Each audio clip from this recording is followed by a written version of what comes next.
मनोज यादव जी, वहां विपक्ष की अलायंस तो बनी लेकिन अलाइनमेंट खराब है, सीट शेयरिंग तो हो नहीं रही, अलायंस कहीं जा नहीं रही, और इधर प्रधानमंत्री ने तो ऐलान कर दिया 370 बीजेपी के और 400 पार एनडीए सरकार। अब विपक्ष कौन सी रणनीति लाएगा? क्योंकि जो भी रणनीति ला रहा है वो फेल होती नजर आ रही है, कम से कम जनता की नजरों में। नमस्कार नाविका जी, आपके पैनल में समस्त साथियों को भी मेरा नमस्कार, और आपके दर्शकों का आभार कि वो फिर आज मुझे सुनेंगे और बर्दाश्त भी करेंगे।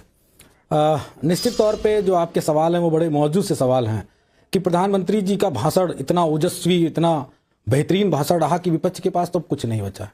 विपक्ष करे तो क्या करे, यही कुछ ऐसा बन रहा है। मोदी जी, अगर आपको ऐसा लगता है, प्रधानमंत्री हैं, आपको अगर ऐसा लगता है कि विपक्ष हार गया, विपक्ष खत्म हो गया, तो आपको नीतीश जी को बैरंग वापस भेज देना चाहिए। अगर आप एक बेहतरीन राजनेता के रूप में जाने जाते हैं, अजीत पवार को सत्ता में नहीं जेल में होना चाहिए। अभी मैं उनका भाषण सुन रहा था, मुझे बड़ा आश्चर्यजनक लगा, वॉशिंग मशीन का नाम ले लिया उन्होंने, उस वॉशिंग मशीन का जिसका बटन वो हर हफ्ते या हर महीने दबाते हैं और क्या करते हैं, क्लीनिंग। कितना है? 70,000 करोड़ क्लीनिंग।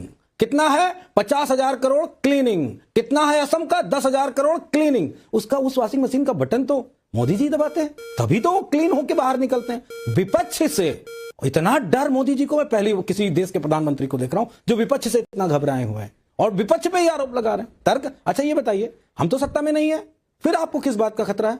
और आप सदन में इस बात को कह रहे हैं कि ये विपक्ष वाले मुझे पत्थर ईंट मार रहे हैं। सवाल ना पूछे?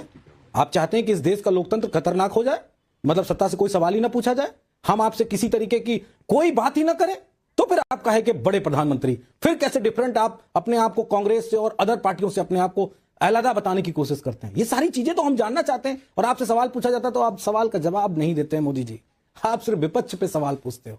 विपक्ष से कोई सवाल पूछता है, ठीक है, आपकी हमारी कंपटीशन हो सकती है, हमारी और आपकी जो पॉलिसियां उनकी तुलनात्मक अध्ययन उनका किया जा सकता है, लेकिन सिर्फ विपक्ष पे सवाल।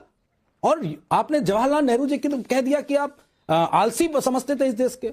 आप तो कह रहे हैं ना कि आप आत्मनिर्भर बनाना चाहते हैं, तो 85 करोड़ लोगों को क्यों आप राशन दे रहे हैं? अगर आप आत्मनिर्भर बनाना चाहते हैं, चलिए, बहुत से सवाल हैं। 85 करोड़ लोगों को, नाविका जी, आप कल्पना नहीं कर सकती है कि किस तरीके से प्रधानमंत्री जी जस्टिफाई अपनी ही बात को कर रहे हैं। और मैं एक लाइन कह के अपनी बात खत्म करूंगा, काला धन अभी नहीं आया, हम सब इंतजार कर रहे हैं, सब इंतजार कर रहे हैं। मोदी जी, आप तीसरा टर्म, चौथा टर्म, पांचवा टर्म, आजीवन हो जाओ, अमर हो जाओ, लेकिन काला धन तो लाओ। कब लाओगे आप? ये भी जनता जानना चाहती है। चलिए गौरव भाटिया जी, विपक्ष के अभी भी सवाल इतने हैं। प्रधानमंत्री ने लगभग उन्होंने 100 मिनट का भाषण दिया, लेकिन सवाल है कि खत्म ही नहीं हो रहे हैं। अब मनोज यादव जी ने जो सवाल खड़े हैं उनका जवाब आप दे दें। मैं बिल्कुल दूंगा नाविका जी, लेकिन सबसे पहले एक बात जरूर कहना चाहूंगा। आत्मविश्वास तब आता है जब किसी व्यक्ति ने मेहनत की हो, ईमानदारी से करी हो, और वो देश के प्रति समर्पित हो। आज एक भारतीय होने के नाते मुझे, और मैं समझता हूं 140 करोड़ भारतीयों को भी गर्व महसूस हुआ होगा, और ये कहना गलत नहीं होगा, हम वो दरिया है जिसे अपना हुनर मालूम है, हम जिस तरफ चल देंगे रास्ते बन जाएंगे। नाविका जी, आप सोचिए, 2014 के बाद एक आंकड़ा आपको देता हूं, प्रदेश में भी कांग्रेस की सरकार कभी रिपीट नहीं हुई है, क्योंकि एंटी इनकम्बेंसी हो जाता है। भ्रष्टाचारी कांग्रेस, परिवारवादी कांग्रेस, सांप्रदायिक कांग्रेस, और ना यहां पे टूटी साइकिल के प्रवक्ता भी बोल रहे थे, उनकी सरकार रिपीट हुई थी।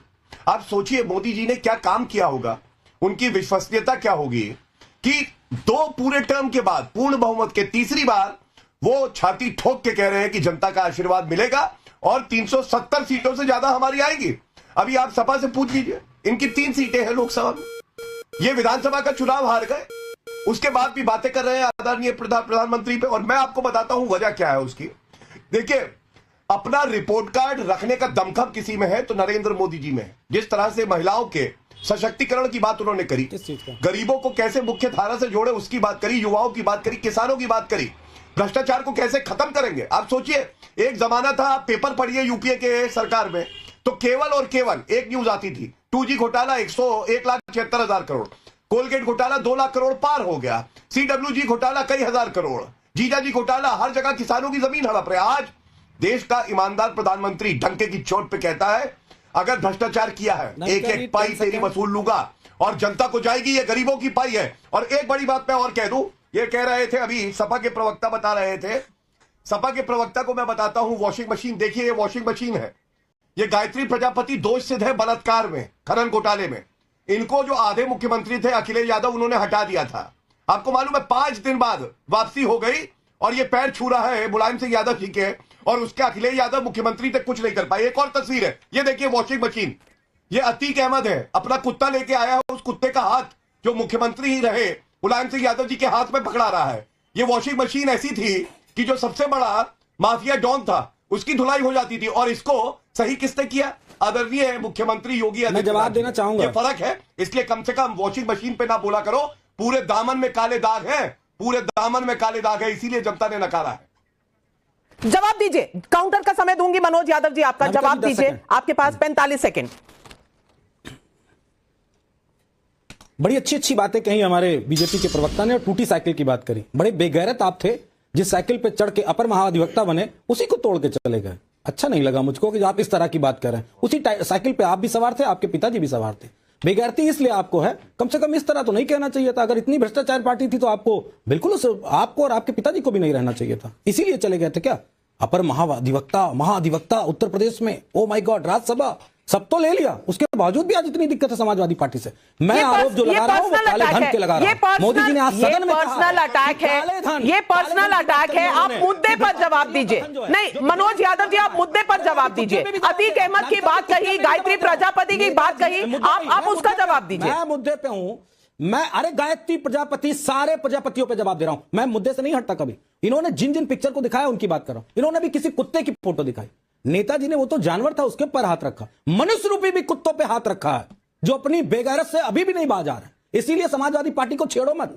टोटी का रोजाना आप जिक्र करते हो ना, आज बता दे रहा हूं, जवाब सुन लो। उस टोटी से इतना पानी पिलाएंगे कि हर छेद से निकलेगा आपके पानी। याद रखिएगा गौरव भाटिया जी, ये बात मैं आपको टीवी चैनल पे बोल रहा हूं, उसी टोटी से। क्योंकि झूठा आरोप लगाते हो। कहां है हजारों लाखों करोड़ रुपए जो स्विस बैंक में जमा था, जो बीजेपी के नेता और नरेंद्र मोदी हर बात कहते थे?